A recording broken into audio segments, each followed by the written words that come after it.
बिस्मिल्लाहिर्रहमानिर्रहीम।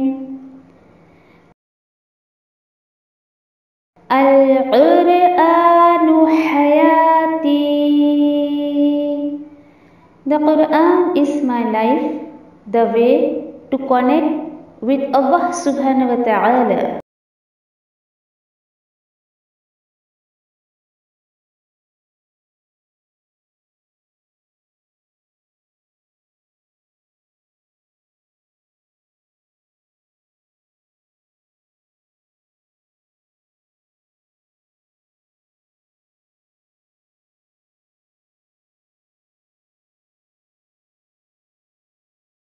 अस्सलामुअलैकुम वरहमतुल्लाहि वबरकातुह।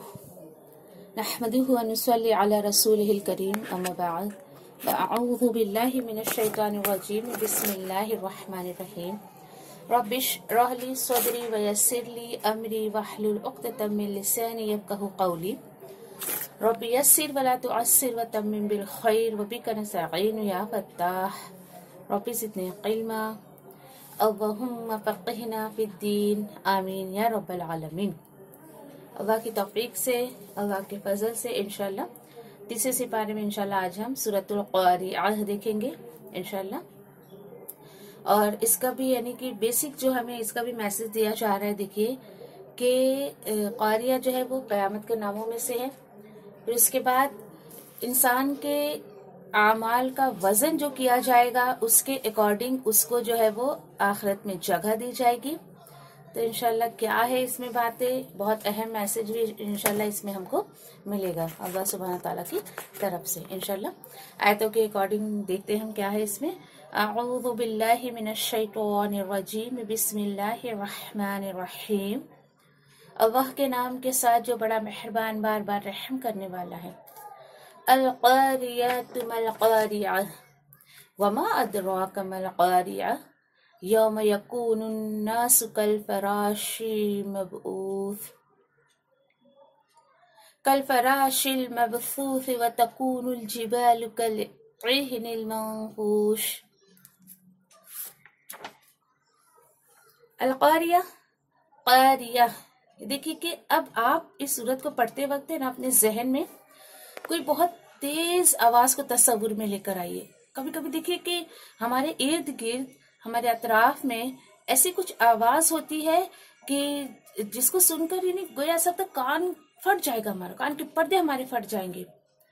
तो इसी तरीके से देखिए कि कयामत के कुछ सिम्टम्स, कुछ इसके हौलनाकियां दुनिया में भी अल्लाह सुब्हानहू तआला किसी न किसी तरीके से जो है हमें दिखाते रहते हैं।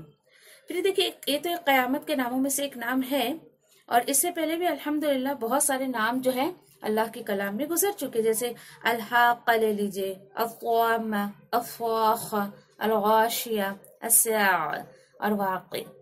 अल-वाक़िअ भी जो सूरत, अगर आप में से किसी ने सूरतुल वाक़िअ अगर समझ कर पढ़ा है तो उसकी भी कुछ जो है वो आयतें इसमें जो है वो उसकी तरफ भी इशारा किया जा रहा है। ठीक है, यहाँ पर जैसे कि अल-क़ारिअह लिया गया है।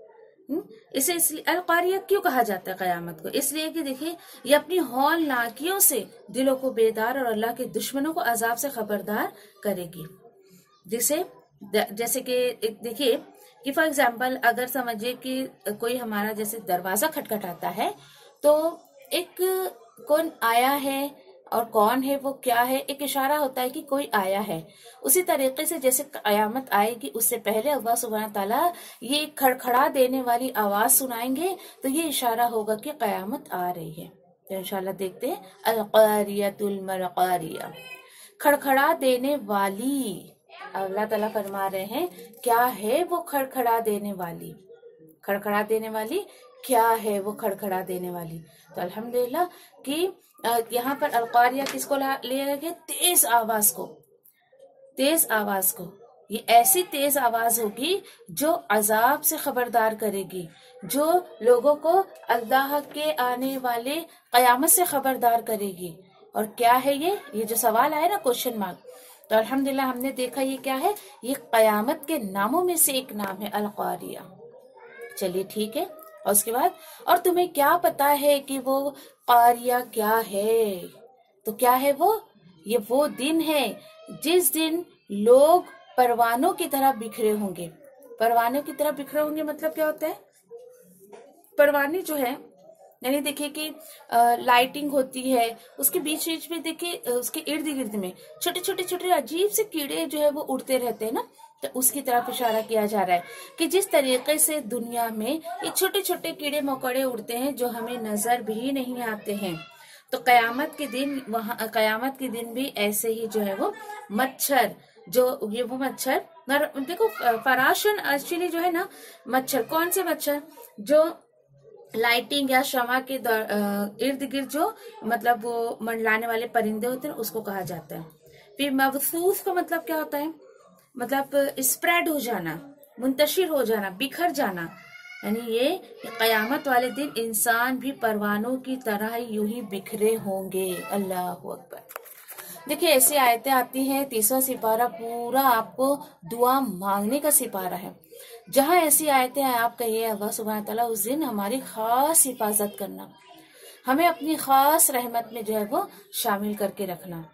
तो अल्लाह ताला बता रहे हैं कि ये इस तरीके से इंसानों का हाल होगा। अच्छा ठीक है, अब इंसानों के अलावा जो अब ये दूसरी अल्लाह की मखलूक है, ये पहाड़, ये जमीन, ये आसमान, तो इनकी तरफ इशारा करके बताया जा रहा है इनका हाल क्या होगा। इनका हाल क्या होगा?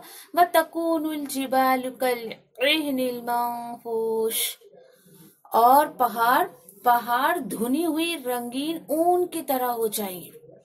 धुनी हुई रंगीन ऊन, ऊन किसको कहा जाता है? वूलन जो होते हैं, जिसके स्वेटर वगैरह बनाए जाते हैं, तो उसकी तरफ इशारा किया जा रहा है कि और इहनुन, देखिए कि इहनुन एक किसको कहा जाता है?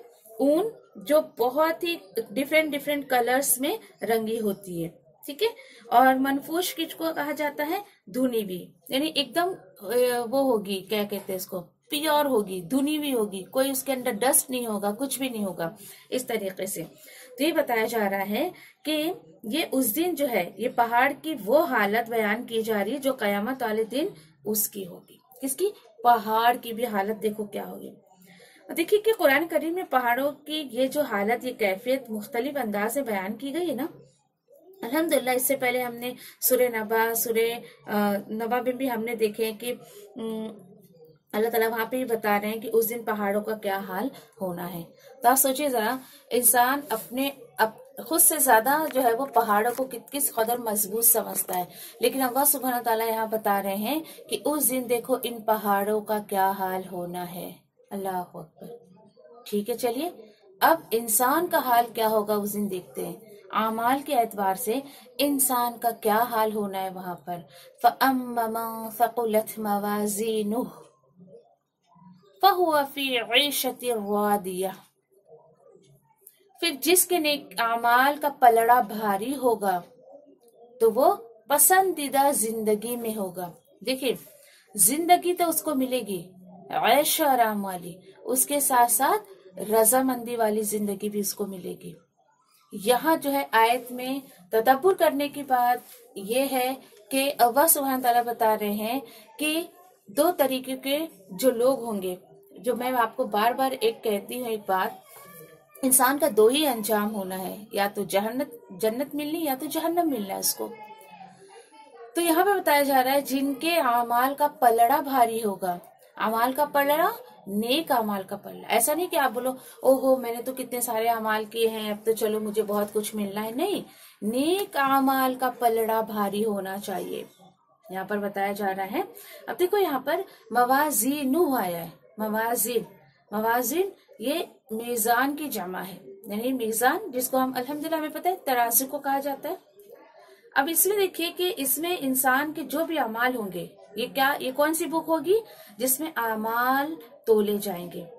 इसी तरीके से देखिए सूरह आराफ में अल्हम्दुलिल्लाह, सूरतुल कहफ में, सूरतुल अंबिया में भी ये बात गुजर चुकी है। अच्छा, उसके अलावा देखिए कि बाद जो स्कॉलर्स का ऐसा मानना है कि ये मौजू की जमा है, जिसको यानी कि ऐसे अमाल जिनकी अल्लाह के यहाँ कोई अहमियत और खास वजन होगा। तो क्या पता चला कि मवाज़ीनु क्या है? वो अमाल जिसकी कदर अल्लाह सुब्हान तआला करेंगे क़यामत के दिन। तो देखिए जिसकी कदर अल्लाह सुब्हानहू तआला करें तो क्या ही खूबसूरत वो जो अमाल होगा।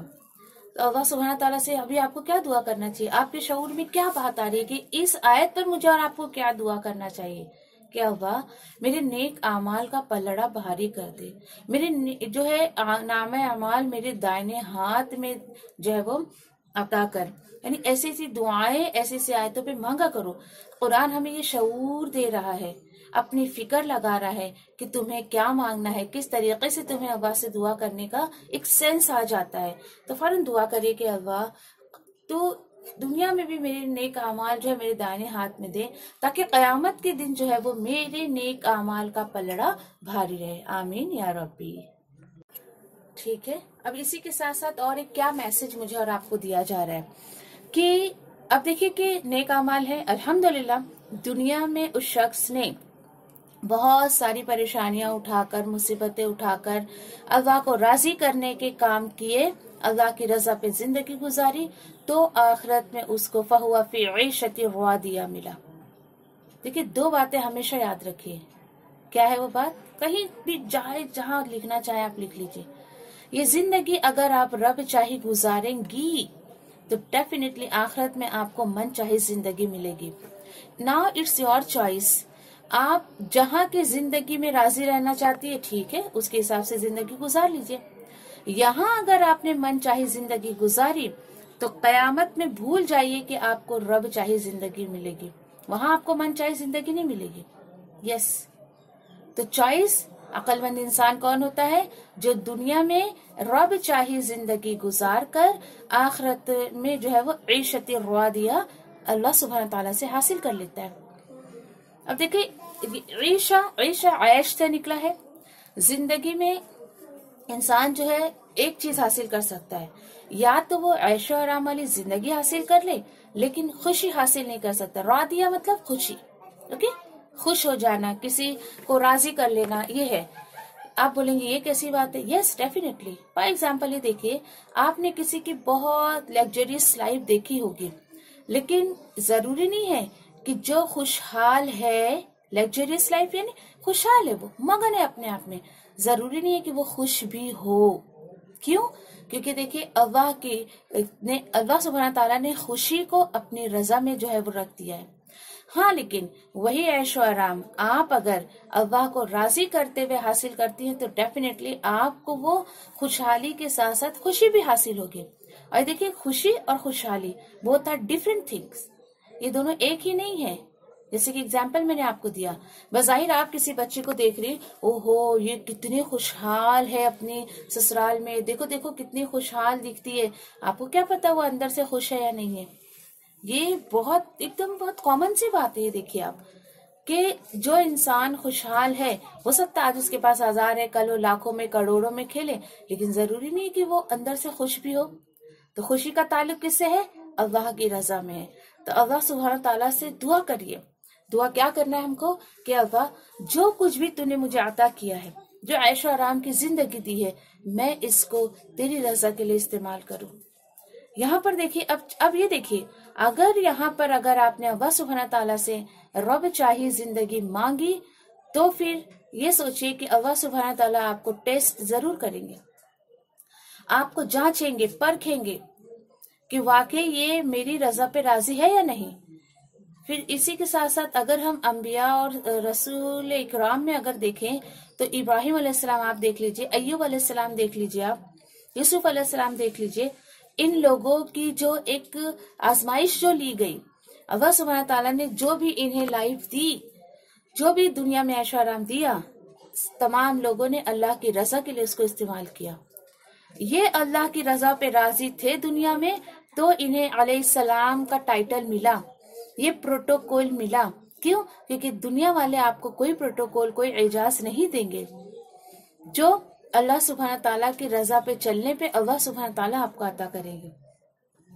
इस आयत को सुन के बड़े जोश में अगर आपने इस चीज का फैसला कर लिया, ओहो अब तो मैं अल्लाह की रजा पे ही चलूंगी, मैं रब चाहे जिंदगी गुजारूंगी, अच्छी बात है, कमेंटमेंट करना चाहिए। जब तक बंदा अपने आप से कमेंटमेंट नहीं करता है, वो किसी हद तक नहीं जा सकता है। फिर जो आपके साथ आजमाइशें आएंगी उसके लिए भी तैयार रहिए। देखिए अल्हम्दुलिल्लाह जो आजमाइशें अंबिया इकराम पर आई तो हम तो सोच भी नहीं सकते, उसको गुमान भी नहीं कर सकते उसका कि वैसे कोई आजमाइशें आएंगी। छोटी छोटी आजमाइशें आएंगी, उस पर अगर आप रही, और कब हमें उस आजमाइश में जो हमारे अंदर एक ठहराव आता है, फिर अपने कमिटमेंट याद करिए। आपने क्या कमिटमेंट लिया था अल्लाह सुब्हानहू तआला से? अल्लाह तू जिस हाल में रखे मैं राजी हूँ। तो दुआ किया करो अल्लाह सुब्हानहू तआला से, अल्लाह ये दुनिया तेरी जो है मतलब तेरी चाहत की बना दे, ताकि वो दुनिया मुझे मेरी चाहत की मिले। तो क्या पता चला कि यहाँ पर अगर आप ऐशो आराम की जिंदगी अल्लाह की रजा के बगैर गुजारती है तो ठीक है, ठीक है। फिर उसके बिल्कुल अपोजिट दूसरा यहाँ पर एक किरदार बयान किया जा रहा है, वह अम्मा मन खफ्फत मवाज़ीनुहु, और जिसके अमाल के पलड़े हल्के होंगे, फउम्मुहु हाविया वमा अदराका मा हिया नारुन हामिया। अल्लाहु अकबर। और जिसके अमाल के पलड़े जो है वो हल्के होंगे तो उसका ठिकाना हाविया होगा। और तुम क्या जानते हो, तुम क्या समझते हो, वह हाविया क्या है? वो एक दहकती हुई आग है। देखिए जरा, वो एक दहकती हुई आग है, हाविया। और आपको पता है हवा किसको कहा जाता है? हवा एक ये नॉर्मली आप बोलोगे हो हम जो गर्मी में हवाएं खाते हैं उसको हवा कहते हैं, ठीक है चलो उसको भी हवा कहते हैं। अरबी में जो अल्लाह के कलाम में जो हवा इस्तेमाल किया गया है वर्ब, तो वो किसके लिए इस्तेमाल किया गया है? ख्वाहिशात के लिए। ये हाल किसका होगा? ये हाविया में किसको दाखिल किया जाएगा? उन लोगों को जिन्होंने ख्वाहिश पर जिंदगी गुजारी, उन्होंने अल्लाह के हुक्म को जो है वो अहमियत नहीं दी, सारी जिंदगी अपने ख्वाहिशात पर गुजारते रहे। मेरा दिल चाहता है मैं ये करूं, मेरा दिल चाहता है मैं वो करूं, और सारी जिंदगी इन्होंने ख्वाहिशात पर निकाल दी। ठीक है, ख्वाहिशात पर जिंदगी निकाली, दैट मीन्स उन्होंने मन चाही जिंदगी गुजारी, तो उन्हें आखिरत में क्या मिलेगा? रब चाही जिंदगी मिलेगी। और रब चाही जिंदगी क्या है? नारुन हामिया। और देखिए यहाँ पर उम्मुहु आया है, उम्मुहु। हदीस में आता है कि इंसान दुनिया में जो आग जलाता है ना, नॉर्मली जो आग हम जलाते हैं पकाने के लिए या किसी दूसरे काम के लिए, ये जहन्नम की आग से आग का 70वां हिस्सा है। दैट मीन्स आप एक काम करिए, 70 है यानी 69 + 1 करिए। 1 जो है वो दुनिया की आग है जो हम फील करते हैं, और जहन्नम की आग 69% है। अल्लाह अकबर। देखिए जहन्नम की आग दुनिया की आग से 69 गुना ज्यादा गर्म है। इंसान इतना बेखबर, इतनी बेखबरी की जिंदगी गुजार रहा है, और वो क्या सोचता है कि नाउज बिल्ला उस जहन्नम की आग को बर्दाश्त कर सकता है? बिल्कुल भी नहीं।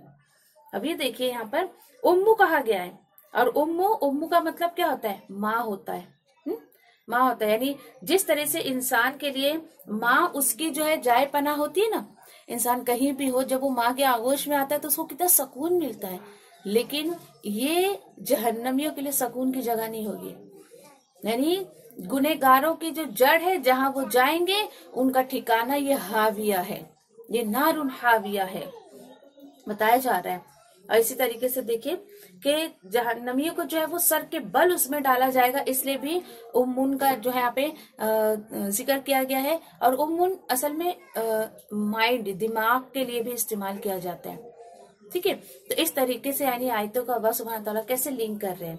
इसी तरीके से देखिए कि हदीस में आता है कि एक हदीस में आया कि आग यानी जब अल्लाह सुब्हानहू तआला ने जहन्नम को तैयार किया, तो ये जहन्नम मतलब अल्लाह सुब्हानहू तआला से शिकायत करती है कि मेरा एक हिस्सा दूसरे हिस्से को खाया जा रहा है। यानी मुझे ऐसा लगता है कि मेरा ही कोई पार्ट मेरे ही किसी पार्ट को खा रहा है, इस तरीके से। तो अल्लाह सुब्हानहू तआला यानी अपने आप में वो बहुत ज्यादा घुटन महसूस कर रही थी। कौन? जहन्नम।